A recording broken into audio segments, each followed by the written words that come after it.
Do you want to be a writer and speak to others and for others? Speak first for yourself.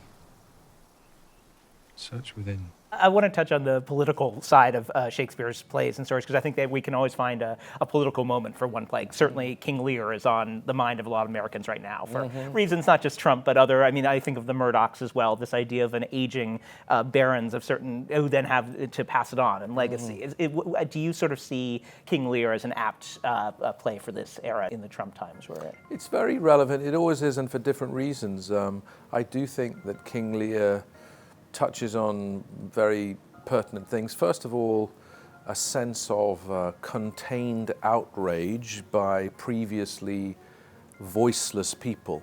And when King Lear, in his folly, decides, okay, I'm going to divide up the kingdom, and all you have to do is tell me how much you love me, that once the third daughter decides she will not go along with telling him he's the greatest thing since sliced bread, that the explosion that follows, that eventually ends up in a revolution,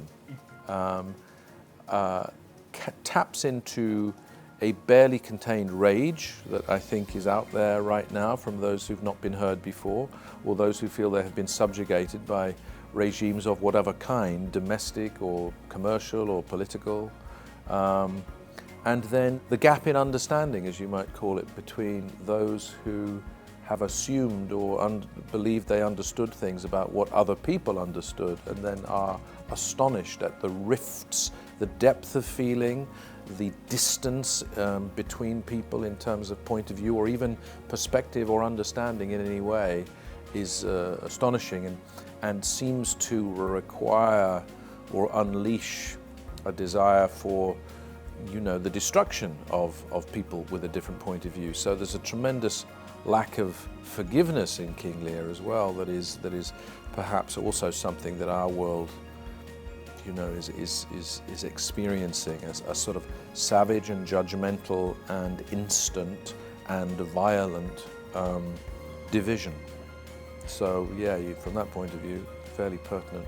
Besides Comedy of Errors, is there a play that you think encapsulates Brexit? If there were a stage one that would capture that. Oh, what an interesting question. Well, I don't know. I think come back to King Lear again, actually, that which frankly is about a division between England and France, where very different points of view about hands across the water is understood. And right at the beginning of that play, there's from the Duke of Burgundy, and then the King of France, is a sort of astonishment at the English attitude, if you matter. They really don't know why this division is in place in the kingdom. So Shakespeare plugs into a few crazy moon days, and he lets the French identify one at the beginning of King Lear. Maybe that's the Brexit play.